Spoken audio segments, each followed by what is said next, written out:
Hello, my friends. If you served in the U.S. military before 1990, there may be a Veterans Affairs benefit available to you today worth as much as $2,200 per month. Surprisingly, countless veterans from that generation have never applied for it, not because they are ineligible and not because the process is impossible, but because no one has clearly explained what this benefit is, who qualifies, and the exact steps required to receive it. That is what I am here to do today. I am going to break down exactly which veterans qualify, what the $2,200 figure actually represents, why pre-1990 service specifically matters, and the exact steps you need to take to file. By the end of this video, you will know whether you are one of the veterans currently leaving this money on the table. Before we get into it, subscribe to this channel right now and turn on the bell. Every week, I cover exactly this kind of information. The VA benefits that go unclaimed, the payments most veterans never hear about, and the steps that put real money back in your pocket. Subscribe now and let's get into it. Let me start with why pre-1990 service is the specific marker that matters here. Veterans who served before 1990 fall into a unique category within the VA system. This includes the entire Vietnam era, the post-Vietnam peacetime years, and the early Gulf War build-up period. What makes this group different is exposure history. Veterans who served during this window were far more likely to have been exposed to service conditions that the VA now recognizes as presumptive, meaning the VA automatically assumes a connection between your service and certain conditions without requiring you to prove direct causation. Here is why this matters financially. A presumptive condition does not require the lengthy medical evidence gathering that a standard disability claim requires. If you served in a qualifying location during a qualifying time period and you have one of the recognized conditions, the VA is required to grant service connection. This dramatically shortens the path to compensation and dramatically increases the approval rate. The $2,200 figure comes from a specific combination that applies to a large number of pre-990 veterans. It represents the difference between an outdated or incomplete disability rating and what these veterans should actually be receiving once all eligible conditions and special compensation categories are properly accounted for. The first piece of this is Agent Orange presumptive conditions, and this is where the largest number of pre-1990 veterans are underclaimed. If you served in Vietnam between 1962 and 1975, or in certain other locations, including Thailand military bases, Korea's demilitarized zone, or aboard certain naval vessels operating in Vietnamese waters, you are presumed to have been exposed to Agent Orange. The VA currently recognizes more than 20 conditions as presumptively connected to Agent Orange exposure, including type 2 diabetes, ischemic heart disease, Parkinson's disease, several forms of cancer, including prostate cancer and bladder cancer, and peripheral neuropathy. Here is the critical detail most veterans from this era do not know. The list of presumptive conditions has been expanded multiple times over the past decade, most significantly under the PAC Act in 2022. Veterans who were denied an Agent Orange claim 10 or 15 years ago before certain conditions were added to the presumptive list are frequently eligible to refile today and receive approval on a condition that was previously denied.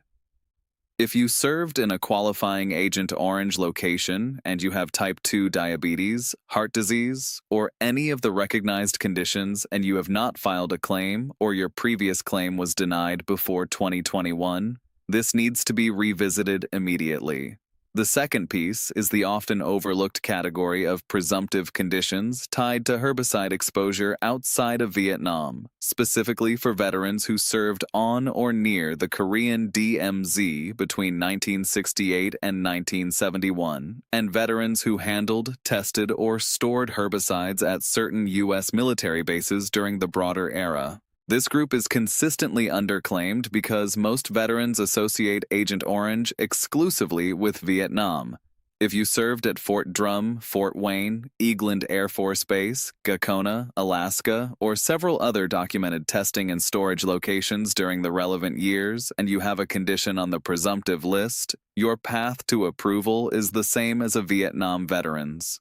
This is not a separate, harder process. It is the same presumptive standard. Most veterans in this category have never filed because they did not know their specific duty station qualified.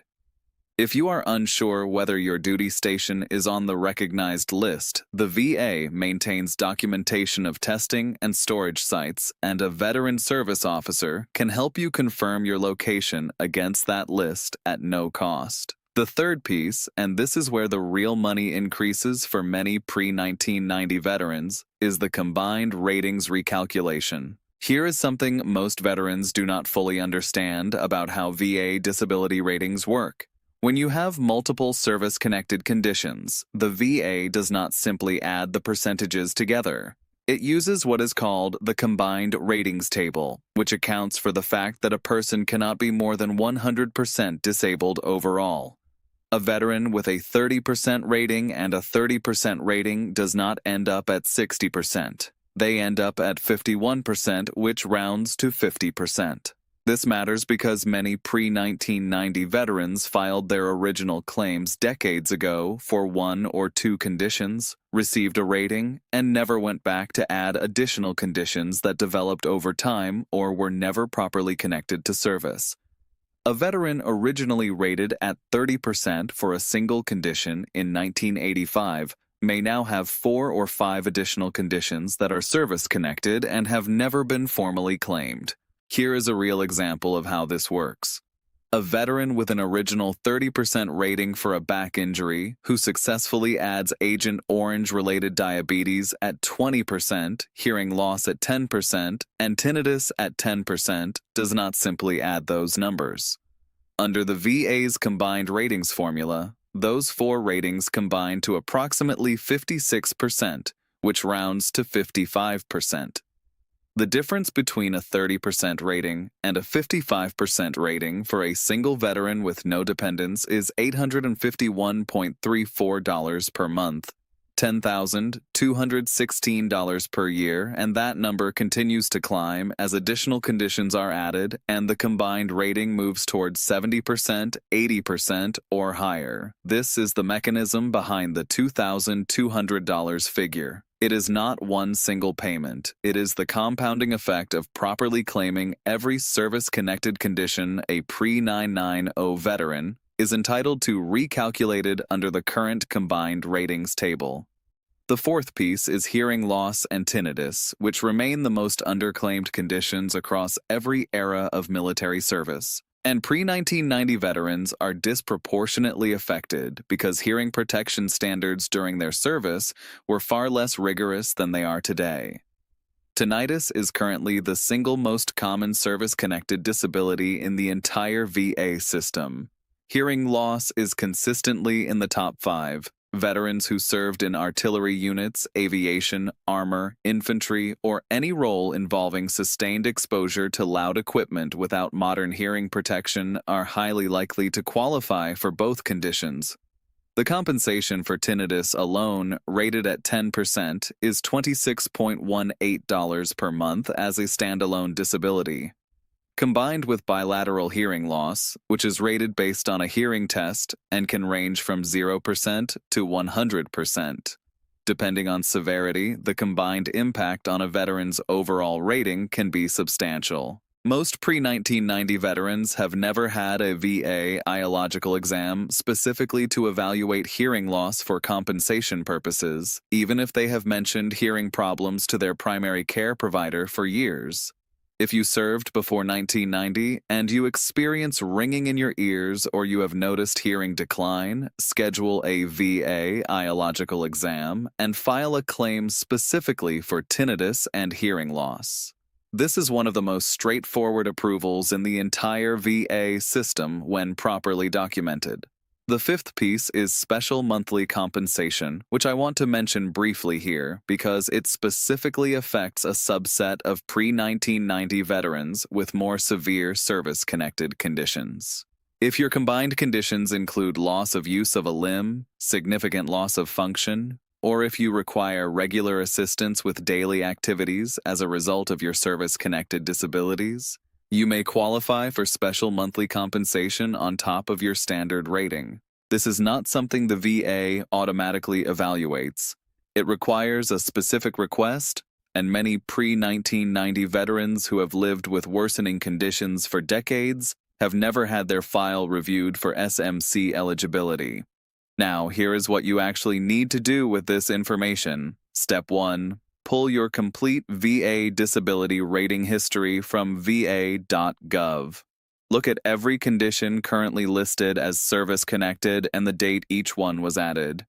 If you have not added a new condition in more than 5 years, that is your first signal that your file is likely incomplete. Step 2.